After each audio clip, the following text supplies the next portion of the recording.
What's up, guys? You're listening to another episode of Selling on Amazon with Andy Isom. In this episode, we're going to talk about Alex Hormozi. There's a reason he's the number one business guru right now in honestly all of entrepreneurship, in my opinion at least. And I'm going to talk about why in this podcast episode. And we're going to talk about specifically why I think that following the Alex Hormozi model for your business, whether it's your Amazon brand or personal brand or, whatever type of business you're thinking about, starting, is the way to success. First of all, if you're unfamiliar with Alex Hormozi, do a quick Google search, or even better, do a quick search on your favorite social media platform. It doesn't matter what platform it is. It could be Instagram, it could be Twitter, TikTok, podcast, YouTube. The man is everywhere. And he's doing a fantastic job of growing not only his business, acquisition.com, but also his personal brand presence.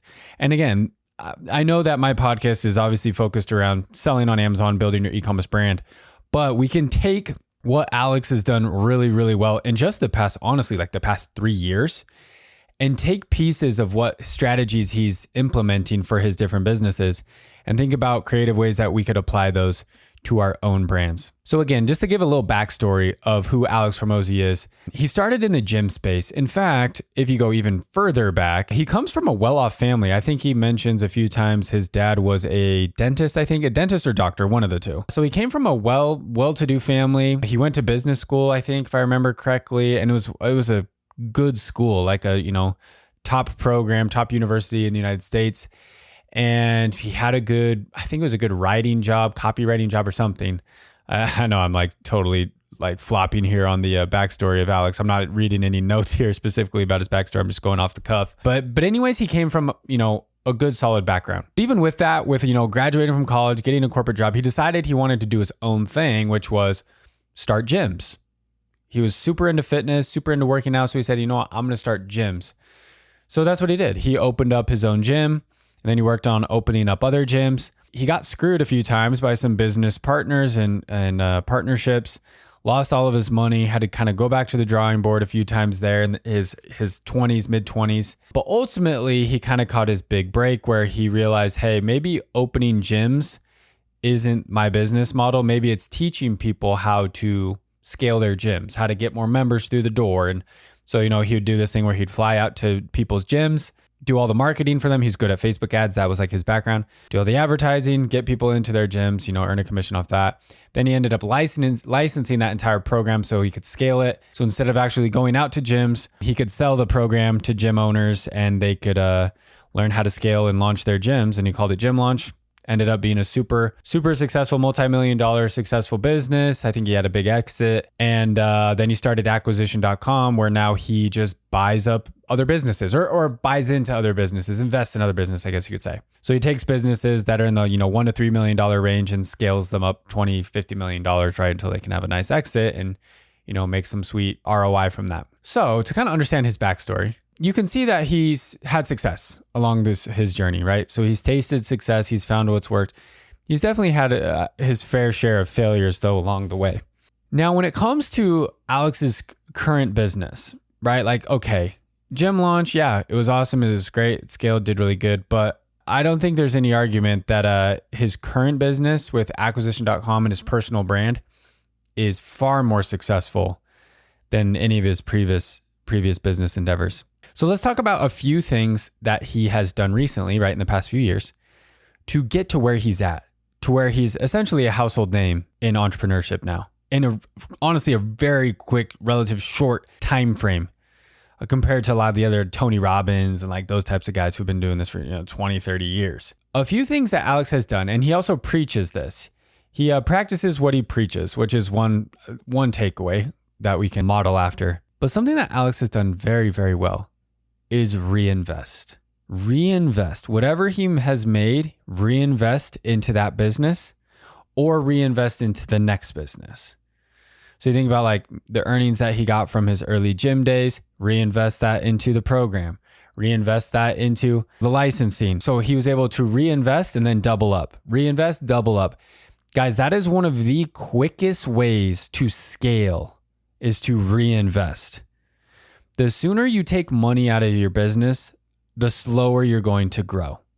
I know it's tempting because we all want to, be our own boss and quit our jobs, But if you can hold out, the longer you can hold out, the more successful you're going to be. One of the main takeaways from the Alex Hormozi model of, growing a business is he has said this before on his podcast. I listen to his podcast pretty frequently these days when I'm at the gym. He says a lot to the lines of, if you just waited 10 years, if you did a business and you were able to provide a value, service, whatever it is, for 10 years without getting paid, he said likely you would be a millionaire. Very, very likely you would be a millionaire. But again, that's so hard for so many people to understand, so many people to do. Honestly, it's hard for me to do because one, we're impatient as human beings. We want to quit our jobs tomorrow. We want to, buy the new house next year. Like we have all these financial goals for ourselves or lifestyle goals. And so thinking of waiting 10 years it's just like not a thing, right, for us. But kind of the point here is if you're able to wait, you're able to do a lot more for the customer that you're serving, whoever that is, right? And it's going to be so much better off for you 10 years from now. It's going to require a lot more hustle, a lot more energy, a lot more time, a lot more financial investment for 10 years, right? You're going to be losing money for 10 years, investing your own time, money into your business. But again, the philosophy that if you were to do that because no one else is willing to do that, none of your competition is willing to do that, you would beat them over the long term. That's kind of in a way what he's been doing with his acquisition.com company, which is again, brilliant. He's not running ads for acquisition.com. He's not running ads targeting business owners, doing that whole thing. He's investing all of his money, not all of it. Dude's got a good chunk of money these days, but he's investing a lot of money into providing free content for people. Free content that ultimately gets to the eyes and ears of those $1 to $3 million business owners organically. So he doesn't have to run ads. So instead of spending thousands of dollars on Facebook ads, what he's doing is he's spending thousands of dollars on hiring a team to edit social media content, to post on YouTube, podcast, Instagram, Twitter, linked every single platform. He's posting 30 pieces of content per day across all these platforms. And that's where he's spending his money. I've heard him even say once, I think he spends like $30,000 to $50,000 per month just on his social media content. And again, he's not really looking for an immediate ROI. It's not like he's posting social media content, selling a course. In fact, again, this is kind of going off that 10-year model. His courses are free. He has free courses for his business offers, getting leads, selling. He's got free courses, free videos, free trainings. His podcast is free, where he has a ton of, awesome value. All of his videos on YouTube are obviously free. So he's in that mode where he's just spending all of his money, reinvesting a lot of his money. I keep saying a lot of his money into providing free value for his customers without really asking. He's letting people know. Like if you listen to, he'll say every once in a while, hey, if you're doing $1 to $3 million, hit us up.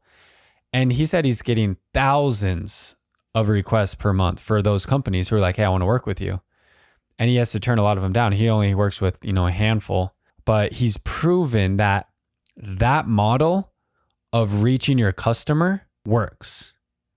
I think too many people are out there trying to ask on the first date. Like they're trying to ask someone to marry them on the first date instead of really dating them for a year, 2 years, 3 years, right? Like if we were to kind of use the example of dating, it'd be like if you met a girl or a guy, whatever, if you're listening, and on the very first date, you walked up to their porch, knocked on the door to pick them up for the date, right? Maybe it's a blind date. I don't know. You met online. And when they answer the door, you get on one knee and you say, will you marry me? That's what a lot of us are doing as entrepreneurs and business owners. And that sounds absolutely insane in the world of dating. Yet that's what we do on the internet every single day, which is weird to me, right? Like it doesn't make a lot of sense. Like why are we doing this? Like I see ads all the time in my feeds where it's some random dude who's, pitching a service or something on the very first date. I'm like, me watching this ad is the first time I've ever seen you or heard of you or even heard any sort of value from you. I don't even know if you know what you're talking about. And you're here asking me to book a call so you can da-da-da-da-da. And I've fallen victim to this too, where I've done it with my own businesses. And I, frequently I have to remind myself like, wait, we're probably doing this wrong. There's probably a better way to go about this. And so again, that's the Alex Hormozi way. It's go 10 years without asking for anything from your customers. But once you get that far, you'll have so many customers, right? Followers, fans, whatever, supporters, that when you do ask, you become a millionaire overnight, even though it's been 10 years in the making, right? But again, that's kind of the idea, is like you're building up so much goodwill, as he calls it, with your audience, with your followers, that when it does come time to ask, you can make that big ask and you're going to have a ton of people, because it's like, dang, that dude, all that dude does is give out free game. All he's doing is giving out free advice. He's giving out, and it's good. That's the other thing. You got to put out good stuff. So whether that's your products on Amazon, or if you're, doing some other type of business, your content, your stuff, your knowledge, whatever it is, it better be freaking good. If your stuff sucks, you're screwed anyway. But if you're putting out good stuff over and over and over and over again, when it comes time to sell, got all that trust, you've got all that goodwill with your audience, it's going to be so much easier than trying to sell on the first date. So how could we think about this from like an e-commerce perspective? I'm going to go a little extreme here. Like, this is a little bit extreme, but again, Alex Hormozi's way is kind of extreme. It's not, again, it's not for everyone, but it works. Like, it works. This is why he is the best in the game, is because he's willing to do this. He's willing to do the 10-year way. He's really, right? He's willing to reinvest. What if you gave your product, whatever it is, what if you gave your product for free away to every single person? Every single person. Here's a thought, like dog bandanas, right? Okay. Or, that's a product we sell. So I'm just using this as an example. Like, what if we did this for our brand? Every single person gets a free dog bandana. Every person on earth gets a free dog bandana. For the next 10 years, if all I did, it's free. Our store is free. What if I did that for 10 years? And all I did, it was just a free website, remyanu.com. We have a whole bunch of bandanas. You just pick one and it's free. You don't enter your credit card. You just put in your we ship it to you. It is a free store. Imagine that like Walmart. Like, what if Walmart was free? I mean, obviously you have to have like some sort of restriction, right? Otherwise it would just be mad chaos. But what if Walmart had a rule where they didn't sell anything for money? Everything in their store was free. And the way it worked was once a week or once a month, whatever it is, you can go into the store, it scans your face, I don't know. So they use some crazy technology. And once a month, you get to walk into that store and pick anything out off the shelf and it's free. And then you just walk out. How many people would go to that store? Everyone. It would just be part of your life, right? Part of your day or your monthly, weekly, whatever routine it is. Oh, hey, it's time to go hit the store. Let's go pick out something this week for free. And it's good, right? You have to assume like the stuff, it's not just crap. It's like good stuff. Imagine if you did that for 10 years. Every human on earth would know about your brand. Every human on earth would love your brand, right? They would be like, this is the craziest, coolest thing I've ever seen in my life. This store is just free stuff. And then over time, right, you would start to educate your audience, right? Your fans who love your store, say, hey guys, we've loved, being able to do this, help you guys get free stuff for the last 10 years. We have a few things that we would love to start selling, obviously to try to make some money for our company. Would you guys be willing to come check it out? I bet you get a pretty good percentage. Obviously there's going to be a bunch of cheapskates who are like, screw you guys, but like, that's not your customer anyway, right? But I'd be willing to bet. I mean, I'm just trying to think of my perspective. Maybe I'm too nice. I don't know. Maybe you're listening, like, I would never, but like, I'd be the type of like, dang, this company has hooked me up for 10 years. The least that I could do is, go and see what they got. It's just like, I cannot believe this is free. Like, I cannot believe they've been giving me this free stuff for the last 10 years. Yeah, absolutely. I understand you're a business. Of course you want to make money. Yeah, I don't blame you. I'm spending money at all these other places. And so again, that's kind of the Alex Hormozi model. Like, he's not charging for his content. His YouTube is free, right? Everything is free. And, somewhere down the road, when you become a $1 million or $3 million company, you go to him and you're happy to give him your money because you trust him. He's been giving you free stuff for the last 10 years. And so you have that good, trust and relationship with him. So that's kind of the same thing. It's like, what if we gave away dog bandanas for free to everyone on earth? Everyone would have our bandanas. We would be the most popular brand, hands down. Would we make any money? Absolutely not. We'd be losing a ton of money. But we hands down would be the most popular brand on earth because every single person who had a dog would have one of our bandanas because they get one for free. And initially when I thought of that, I'm like, that sounds absolutely crazy. But the more I think about it, I'm like, that's actually a pretty dang good idea. Because if I think about, okay, what would it really cost me to give every person, instead of saying every person on earth, basically what I'm saying is every person who asked for one or who came to my site and wanted one could have one for free. No questions asked. Not like, oh, buy one, get one free. Like you get one for free. If this is your first time to our site, sweet. You get a free bandana. Just pick one. We'll ship it to you. You don't got to buy anything else. And if you never come back again, that's fine. You get a free thing. That's pretty dang cool. I'd lose maybe what, $6 or $7. But then I'm playing the game that, of those people that do come in and grab something for free, I've now built goodwill with them. It's not like they owe me anything. They don't owe me anything, but I've built goodwill through that act. Where they're like, dang, that was really nice of this company. That was really nice of this brand. They have really cool stuff. So when I do send them an email, asking them, hey, actually, we've got other stuff. If you want to come back and maybe buy one, we'd love to have you come back and check it out. They're gonna be like, what? Maybe I will come back and check it out. Maybe I will buy one. They gave me one for free. Yeah, I'll go buy one. I wonder if we do some math here. If I were to give away, we'll do crazy high math just for the sake of it. Let's say it cost me $7 with shipping, right? The $7 to give away a free bandana to someone. If I gave away a free bandana, 1 million people, that would cost me $7 million out of pocket. That's a lot of money, right? $7 million, a lot of money. What percentage though do we think of 1 million people, if I gave 1 million people a free dog bandana who have a dog, right? And I'm assuming they get it and they like it because it's a good product. What percentage of those people do you think would come back and buy something from us? Again, I'm just sending them an email. Right. So I'm not paying for Facebook ads for them to come back. They're in my system now because they've already gotten their free one. So we have their contact info and everything. So we can contact them essentially for free. I can send them an email. What percentage of those people, if I emailed them, consistently and said, hey, we'd love for you to come back, or, maybe I give them 20% off their first purchase where they actually buy one. If I were to give someone 20% off and they were to come back and buy a bandana, or pack bandana is what I should say, likely I would make around $8, $8 or $9 profit. So if I were to make $8 profit off that, next one back, basically to cover my cost, right? To cover my cost of $7 million, if I wanted to cover it right on the first front end, roughly, let's say 900,000.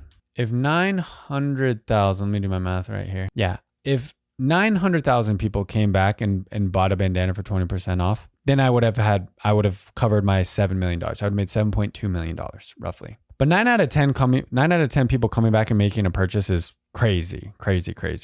But, maybe if I got one person came back and 1 out of 10, that's what I meant. Sorry. 1 out of 10. So 100,000 people out of the million came back and purchased a pack for 20% off. I would make $800,000, right? Then basically what I'm saying at that point is, if I could get those people to come back and make a purchase the next month or the next 6 months later or 3 months later, right? And maybe there's not a 20% off, right? The next time, but if I could get those 100,000 people to buy 4 packs a year, hopefully I could make probably $36, maybe $40 profit. That's $3.6 million. That's basically half of my investment into free bandanas for 1 million people. So that's where you're kind of playing the numbers game too. And looking at, again, this is a long-term play. It's a long-term play saying, yeah, $7 million, 7 million bandanas, that's a freaking investment to make. But how much more goodwill would you have with your audience? Not to mention all the other people who would come into your pipeline from that, right? From people seeing it, it would be everywhere. You would almost be a household name in the world, right? Of that space, right? Of that niche. If 1 million people had your thing for free, essentially. So then you're factoring in, okay, over the next 3 years, 5 years, 10 years, that investment going to be worth it? Because we've already proven essentially, if you can get 1 out of 10 people to come back and buy 4 more packs over however long the time frame is, doesn't really matter. That's half of that investment. That's $3.6 million in profit, really. And so then you think maybe there's another 100,000 people who buy 1 pack. So again, it's just doing the dramatic thing and playing the long-term game and winning in 10 years, huge, instead of just trying to win transactionally on the front end, which is where so many people struggle. It's really, really hard these days to get your brand, to get your business, to get your company off the ground by simply doing direct to consumer marketing where it's like, I'm going to run an ad and I'm going to ask for a purchase right there up front on the spot. Everyone is doing it, bombarded with it every day. There's so many people starting companies now, not just on Amazon, but just everywhere, that it's just harder to build that trust and goodwill with people. If you truly want to win, like if you truly want to, and I'm saying like win Alex Hormozi style, like be the top in your market, in your category, in your niche, right? Whatever you're selling, wherever it is, that's really what works. Like that's what works, is doing the dramatic thing and playing it long enough to make that a worthwhile investment. Spending like Alex does, I'm not saying go out there and spend $50,000 a month on social media content, but he's been doing that for the last 3 years, and look at his social media followings. He's like a top 10 podcast in the world. His Instagram is off the charts, TikTok, YouTube. Like he's the fastest growing business influencer, at least in my opinion, the most relevant in the United States, because he's investing so much into goodwill with his audience right now that he's playing the game that, and getting these partnerships to come through the door and then building them for 5 years.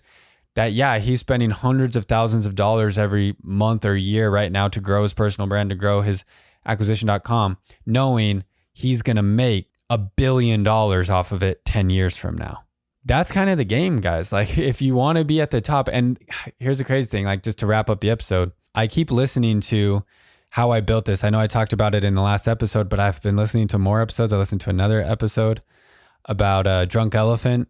It's a skincare brand that was started by a woman. This is another episode on how I built this. And same sort of thing. She invested $400,000 into her brand before ever seeing a dollar. $400,000. And she sold her company for $840 million. That's $800 million in 6 years. Now, not everyone's going to do that. Absolutely not. Like that's definitely a unicorn. But the point being, like, she invested $400,000, not all of her own money. She had investors, but that's the point, is you invest for years and years and years in order to get that huge payoff down the road. So if you're looking for huge payoffs, if you want to get if you're looking for like, hey, I want a huge exit, I want to sell my brand for 10, 20, 50, 100, $500 million. If like that's your ambition, you're going to have to put in that time and that capital up front before you ever see a dollar of that back. And the people who run businesses I'm talking about Amazon brands too, on such a micro scale where they're like, I'm going to spend $5,000 and start my brand and I'm going to make $5,000 a month 6 months from now. It's just not going to happen. It's not going to happen. That's not how business works. Go listen to all these episodes. Go listen to how I built this. Go read Shoe Dog. Go read the books from all the biggest founders in the world. That is not how business works. If you truly want to scale beyond a lemonade stand or a snow cone stand on the corner of your street, it's going to take significant investment over a long period of time to truly grow to a place where you can make that type of big money and be valuable enough, worth exiting for, a sizable number. It's good to kind of be in the loop with these influencers, be in the loop with these other brands, hear their stories, because it just adds a lot of perspective that like spending $2,000 to order a product off Alibaba thinking, oh, I'm going to build a $10 million brand or $50 million brand. It's just not going to happen. You have to know that and understand that. And that's I'm not here to bust bubbles. I'm here to help you understand what it's going to take. So you have realistic expectations. So like, okay, I know what I got to do. If I want to sell for 10 million in 5 years, I better be willing to put 300,000 into this. Again, whether it's your money or borrowed money or invested money, that doesn't matter. But like, that's what it's going to take if you want to get to $10 million valuation.